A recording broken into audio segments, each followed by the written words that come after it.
Hey, I'm Daniel Serif. I'm a professional guitarist and educator, and I wanted to come at you with this quick tip today about taking your basic, open chords out of the cage system or any of these open kind of cowboy chords that and taking them and making them more interesting.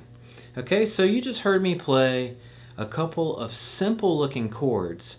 And what I did with those was instead of just playing like, a basic C, a basic A minor, a basic D, what I did was I started to experiment with them a little bit. And instead of just playing them in their normal positions, I kept all my fingers down kind of in the same orientation. And what I did was I explored moving them up the neck a little bit. So what I would challenge you to do, whatever chords that you might know now that you might be bored with, try moving them up one fret at a time. Okay, here's a little warning though. You're probably going to discover some sounds that sound kind of bad, okay?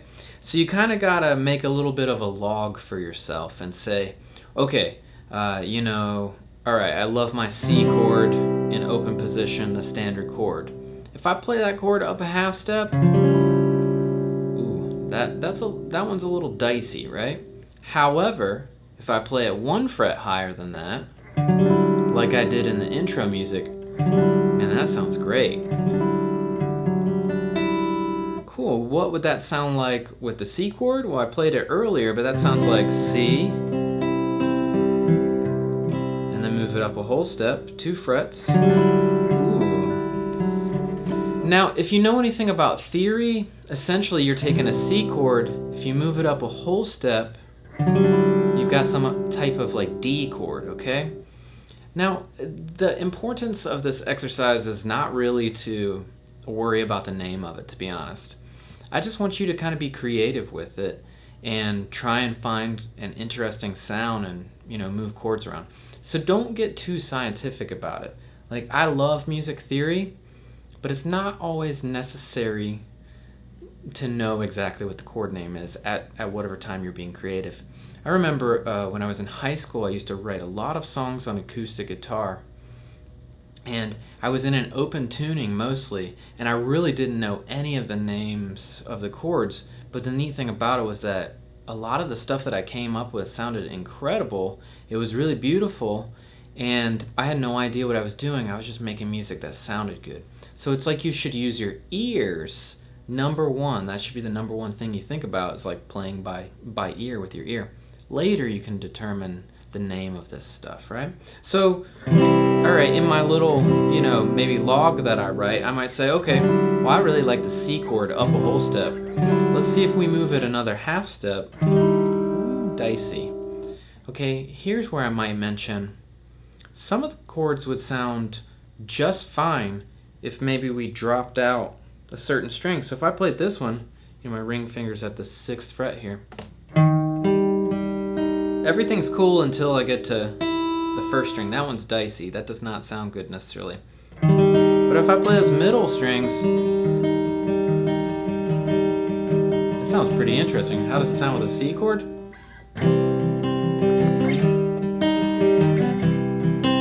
Cool. This sounds to me maybe like like a 90s alternative rock riff or something. Okay, what about a half step up from there? A little dicey, a little questionable. I could tell you why. It's because there's a half step between the middle 2 strings. That's gonna be a hard one to sell. It's not gonna probably sound that great to many people. If you had a really tense part of a song, though, it might sound perfect. Okay, so we're still moving the C up. I'm going to tell you, I love the sound of the C chord moved all the way up to where our ring finger's at the 8th fret. And if you analyzed it and you looked at what note that is, that's an F. This is an F type of chord. It actually happens to be an F add 9 chord. I think that's pretty cool. It might work really nicely with the C chord.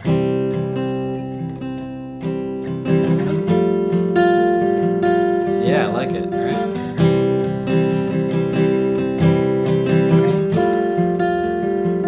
Pretty nice, pretty interesting.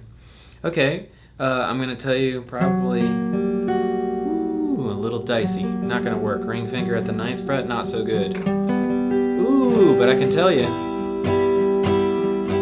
Ring finger at the 10th fret, I'll let you know that's a G chord. We know how many songs go C, F, G, tons.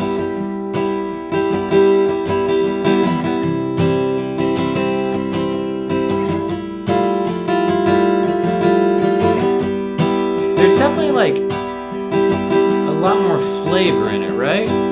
So it's not that you're going to run across chords that sound really basic or straightforward. This again is like an exploration in getting out of, you know, the chords that you've been playing for a while without having to learn a bunch of extra information, right? You just keep your fingers in the same place and you move them off the neck, right? Okay. Another dicey one at the 11th fret. That one sounds pretty cool. Sounds kind of bluesy, and it is because it's a dominant 7th chord.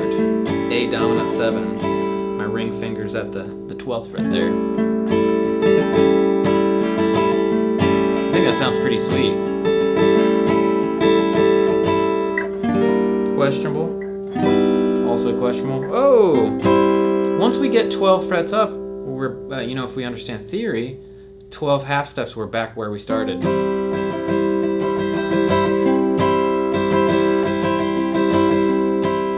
Man, that's nice. I mean, I could see playing that in conjunction with, you know, a lower C chord. 12 frets up is always golden.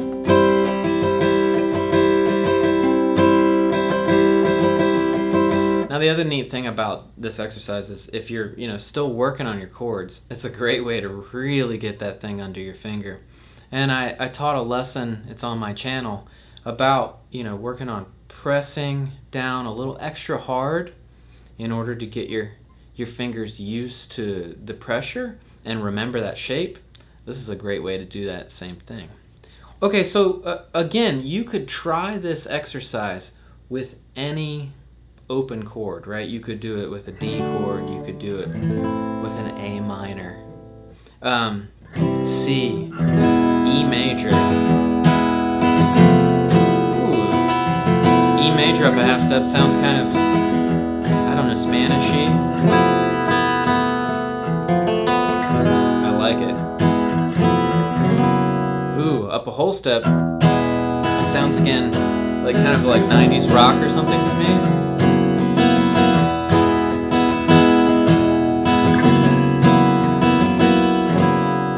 Okay, so, you know, in this video I don't have time to walk through all the different chords that you could do this with. So just think about this. What open chords do you know? Make a list, and then what I would challenge you to do is just try each of them. Try moving and figure out, you know, which ones work with the original. Like, okay, this C and C moved up a whole step work great together. This D and D moved up a whole step works great. D and moved up 3 half steps, or a whole step plus a half step works great as well. You know, if you look at the history of the guitar, you actually find a lot of songs that use open chords in this way. The artist was just getting creative and trying to be interesting, and so I'm sure they just started exploring moving these things around.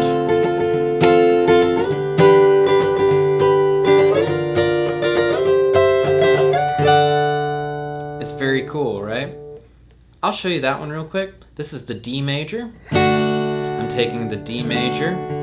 My pointer finger's on the normal. I'm gonna use my pointer finger as kind of like the home base. Oh, actually, no, let's use the ring finger as the home base. That's the root of the chord. So, ring is the root besides this open D.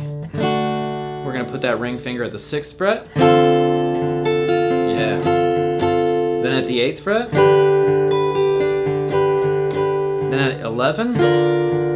Ooh, interesting. 13. And finally back to 15. We're up 12 frets. Let's hear how that sounds together. Check this out.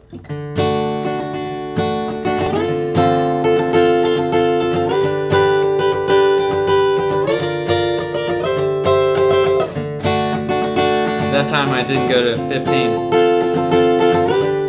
Here, this time I will.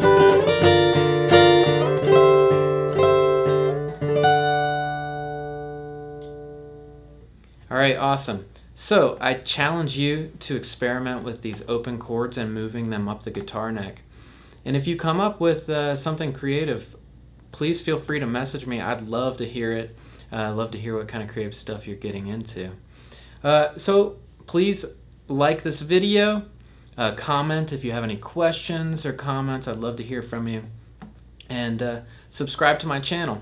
And if you're interested in more lessons from me, I have a full 5-part video course on my website, www.danielseraph.com. The link is in the description, and there you get a great 2 hours of free content along with a 30-page ebook on how to play the pentatonic scale across the entire guitar neck in any key. So if you're digging the lessons, please share them with your friends, and I hope to see you soon. Have a great day.